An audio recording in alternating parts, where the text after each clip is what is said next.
Okay, yes, there's been kind of a running theme here lately of crossover matchups between competing fictional universes, but this time, Marvel and Capcom are nowhere in sight. Calling all anime junkies, this video is right up your animated alley. See you on the inside.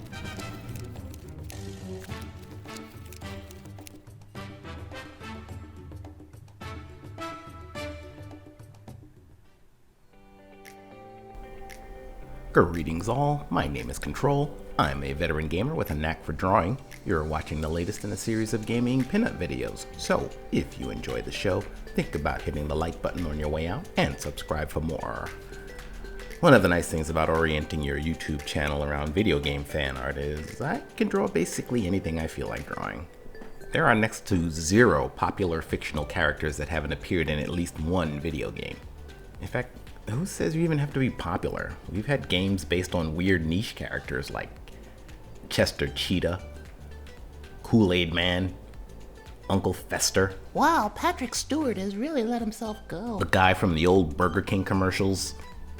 This girl. She's really big over on Kotaku. Pretty sure she's big everywhere she goes. I get it. What I'm saying is, if an artist from Queens has been watching way too much anime and wants to draw Rorouni Zoro from One Piece, it's very likely there's a video game out there he can associate the project with. But suppose you wanted to draw Zoro in a confrontation with a character from a completely different TV show. What are the odds there's going to be a video game out there that features characters from different fictional universes crossing over with each other? Pretty much never happens, right? Unless you count Mortal Kombat. What? Well, in Mortal Kombat, Spawn, Rambo, the Terminator, RoboCop, Jason Voorhees, etc. They can all fight each other. Okay, but that's sort of a special Darth case. Vader and Yoda showed up in Soul Calibur that time. Oh, yeah, Super but... Smash Brothers has had Sonic the Hedgehog and Solid Snake in the arena. I see. I mean, Mortal Kombat vs. DC Universe came out like years ago. You don't say. And of course, Marvel vs. Capcom. It's all about crossover. Never heard of it. Look, I was trying to artfully introduce the viewer to the subject of this week's fan art. Now that that plan has been murdered and dumped in the river, we'll cut right to the wiki of dubious research. Jump Force is a Japanese crossover fighting game published by Bandai Namco Entertainment, featuring characters from various manga series, featured in the weekly Shonen Jump anthology, in celebration of the magazine's 50th anniversary.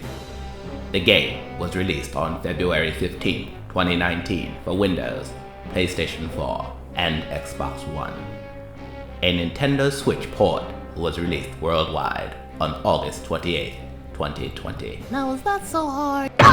Was that?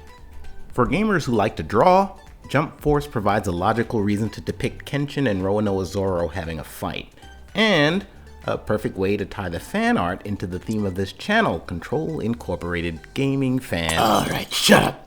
Just shut up. This is more than I can take. Dark Control! Oh, look, if it isn't private first class obvious. Looks like I gotta once again use my authority to interrupt this video with some timely words of wisdom. Hey, what authority? The authority vested in me by my willingness to take human life. How's that sound? You may proceed. I figured you'd say that. Please help. Now, I love the video games. Not one to brag, but in point of fact, I'm the best that ever lived. My gaming skills are so feared, Microsoft and Sony are trying to figure out how to nerf human beings. When Dark Control shows up in a lobby, the other players lower their weapons and start making funeral arrangements. Basically, I'm what Freddy Krueger sees when he's having nightmares. But if you want to draw Bugs Bunny beating the crap out of Fred Flintstone, just draw it. It's not like someone in Okinawa is gonna be like, I thought this was a gaming channel. They might wonder why Bugs is so pissed off at Fred. Who the hell is gonna whine that your drawings don't come from an actual video game? That would be like complaining that Iron Man wasn't about a guy who removes wrinkles from clothing.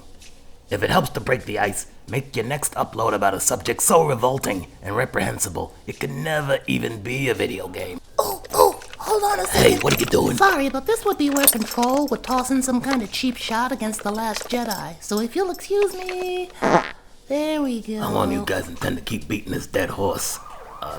Okay, looks like I need to get moving, but keep in mind what I said, right? It'd be a shame if I had to, explain it in person. Oh, hey, am I back? Can anyone hear me? How should I know? Good enough. So a little bit about today's matchup. Let's begin with One Piece and the mighty Rorouni Zoro, the very first recruit of the Straw Hat Pirates and world-renowned master of the legendary three-sword style, a fighting technique that's as deadly as it is preposterous. Zoro wears a bandana around his arm that he occasionally ties around his head when a battle gets intense.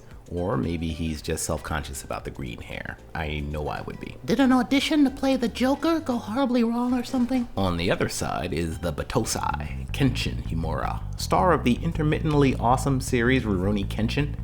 Kenshin is a master of the Hiten Mitsurugi style that specializes in godlike speed. His most devastating move is achieved with a lightning-fast draw of his sword from the sheath. Why drawing a sword would produce a faster attack than simply swinging an unsheathed blade is unclear.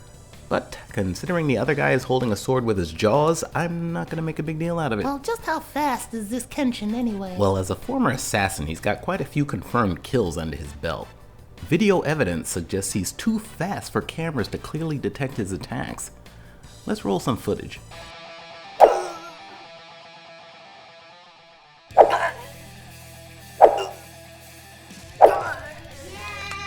Those poor people. At least their deaths were quick and, hilarious. Now, who would actually win in this fight is really tricky to say given the contrasting styles of each show. One Piece presents a far more cartoonish reality than Rorouni Kenshin does. If Kenshin were to show up in the One Piece world, he'd have to contend with Zoro's freakishly superhuman strength and ability to shrug off severe injuries. Flip worlds, and Zoro faces off with a swordsman at the absolute pinnacle of that reality. In both cases, though, Rorouni Zoro is handed a crucial advantage in Kenshin's unwillingness to kill. Kenshin actually fights with a reverse blade sword designed to incapacitate enemies without taking their life. Although I've never really understood what makes him think a samurai sword with a reverse blade isn't a lethal weapon. It's still sharp. It still comes to a point. They still won't let you on the airplane. But the act of fighting with great concern for the life of your opponent is enough to severely lower the potential for victory. So I think Kenshin is in some real trouble against the ruthless Zoro. Not to mention Kenshin's allies, Ms. Kaoru and Sanosuke, are no match for Team Luffy of One Piece. Kenshin might have to turn to Officer Saito for help. Anyone watching this who hasn't seen either show is probably scratching their head bloody. Okay, for those people, if you're gonna watch either show, I would recommend Rorouni Kenshin the first 2 seasons. Don't watch season 3, it's horrible. You'll be done in, less than 40 years, which is what it would take you to watch One Piece. Anyway, our pinup has Kenshin in his Battle Jutsu stance, ready to defend himself against Zoro's "I'm gonna cut ya" anime attack barrage. I'm pretty sure that's what he calls it, right? If you approve of this result, standing ovations are represented by the like button. Cold indifference is also indicated by clicking the like button, just with less enthusiasm. Of course, just the fact that you made it this far into the video is more than enough for me. You are the greatest, no matter what the fools talking smack over on Facebook might say.